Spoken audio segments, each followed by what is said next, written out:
Hey guys, welcome back to my YouTube channel, Growing Orchids in Jamaica.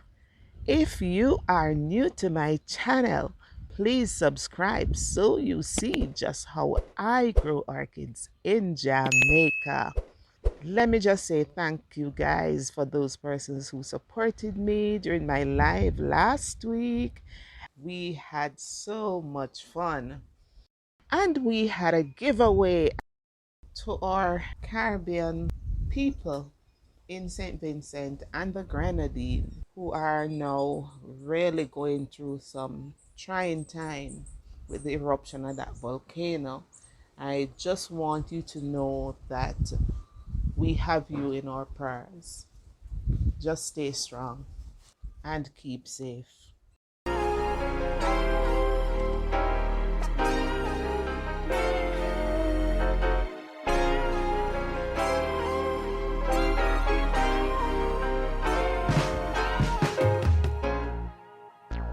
Before I go into the video, I just want to show you just a sneak preview of the handing over of the gifts and actually the unboxing. Hey guys, of course yesterday we had our first live, and in our live we had 2 giveaways, and today guys, guess what, we are handing over this first orchid to our winner, Kayla Mackenzie. And here we are in Mandeville handing over that plant to her. And now we are going to see the unboxing. Unboxing my beautiful orchid that I won on the Orchid Docs Live on YouTube on Sunday. Thank you, Orchid Doc. I am so happy. Look at her beautiful bloom. Look at those beautiful colors. She will be finding a beautiful home where she will get lots of love. Look at who she's joining. Look at all the plants around her. So I am now a new mom of this beautiful orchid. I am so happy. I am so happy. Thank you, Orchid Doc. This is Marjorie. Thanking you so much from my beautiful garden. This is me.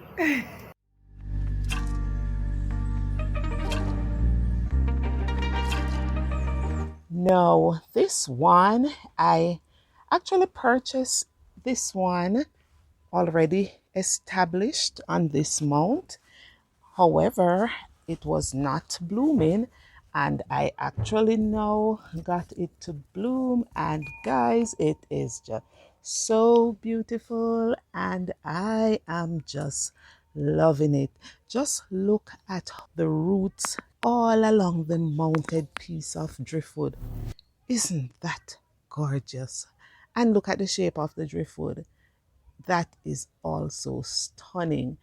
Now, if you notice here that I include this little sack with some slow release fertilizer, so that, you know, while it is watered or whenever it rains, it will actually get some fertilization as it grows.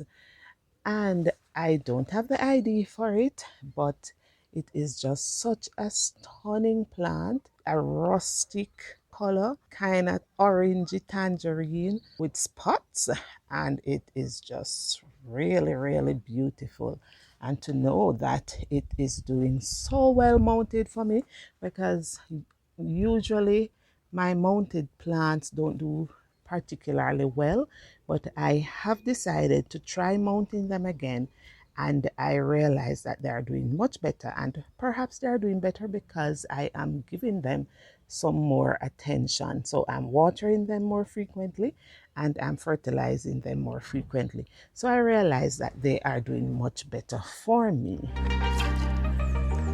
This other one here, I mounted it just perhaps about 2 months ago, and look guys, it is actually blooming.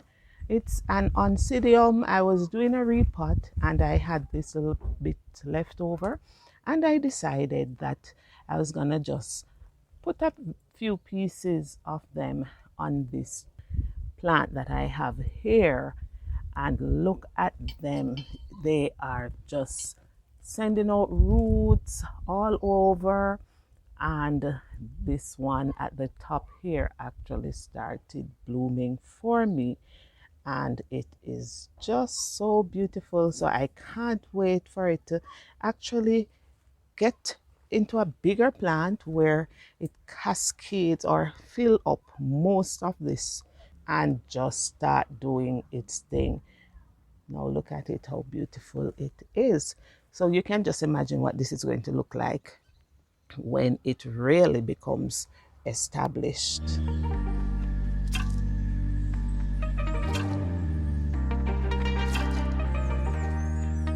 These are some others that I have mounted here, and I recently mounted them as well.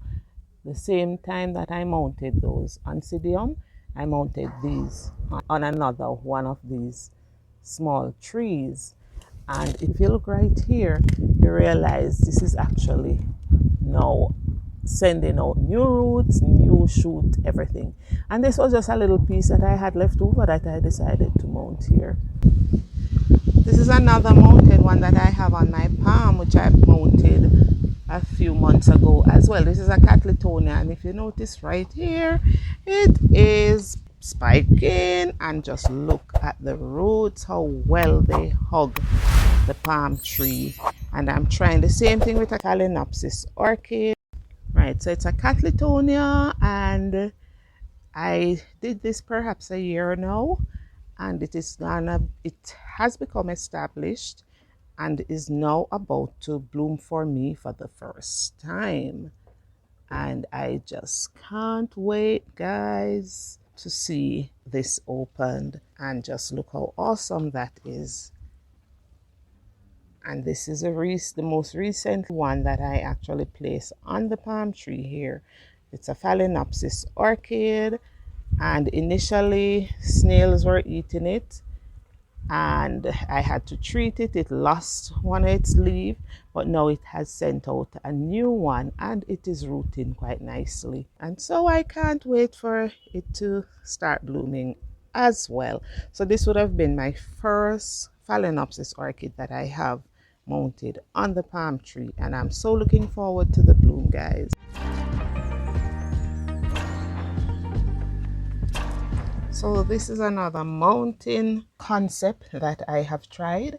I have tried mounting the Dendrobium orchid on the bark, and so far it is not doing badly. It has bloomed for me already, but it is not fully where I want it. I have recently moved it to this area, hoping that, it will do a little better, because right here it will actually get more of the morning sun, and I'll have to be watering it some more, but so far it's not doing too badly. What I mount it with, I use some coconut husk, and then I just tie it with some mesh, and it took a while to set off, and no, it is not doing too badly at all. So and look what I have here. This is an Epidendrum orchid, which I literally did not plant here, but it found its way there, and it's actually blooming for me right now. So I tell you, it seemed to me like just about any orchid really don't mind being mounted. And of course, I have to show you right here my star plant.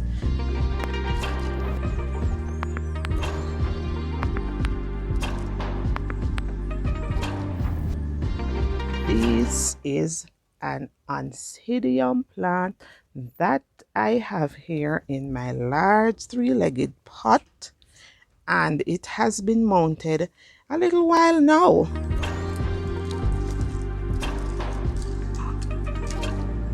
It has been mounted sometime now, but let me tell you something, guys. It is now taking off. This plant is actually in bloom all year round. And all that happens, I mount it in a similar manner that I mount the Dendrobium orchids. I use the coconut husk and I just put that over the plant and tie that on my mounting material. I had it here for some time, and guys, it is taking off because look at it. The entire mountain material is filled with this plant, and as soon as one spike is off, another one is out, and it just constantly blooms. It is this bright, shocking yellow Oncidium plant, and it is just such a splendid one. And I am so happy that it finally acclimatized to my mountain condition and just shower me with all these blooms. I tell you, just look at that, guys.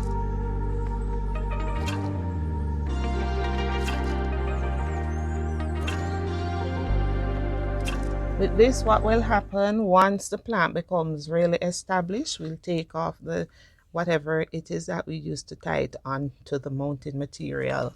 And it is at a stage now where I think I could actually take that off. But I tell you, there are times too when you really don't need to take it off because, for instance, in the case with this Oncidium orchid, you're actually not even seeing much of the mounting material here because the plant actually covers the entire mountain area. And so guys, this is my experience as it is right now with mountain orchids. I just started it a few years ago because I never had much luck with it, because most times when I mount my orchids, eventually I lose them. But eventually I realized what was happening. I wasn't watering them enough or fertilizing them enough, and I have made a decision that once I'm gonna mount now, I know I will have to water a bit more than the norm. And that is basically what I am doing. And so I'm reaping some real good result here, guys, and I am so happy. And the other thing too, there are some things, for instance, my Phalaenopsis orchid, when I'm mounting it, what I do, I also put some moisture retention medium on it to actually help it to become established. And I find that that really works. And it is the same thing with these when I use the coconut husk, because that too will help to hold a lot of the moisture. And that is why, guys, I am getting this kind of result. And so if you enjoy this video, don't forget to give me a thumbs up. And so you never miss another video, please subscribe to my channel. And as we say in Jamaica, just follow back at me. This is the Orchid Doc, and I am growing orchids in Manchester, Jamaica.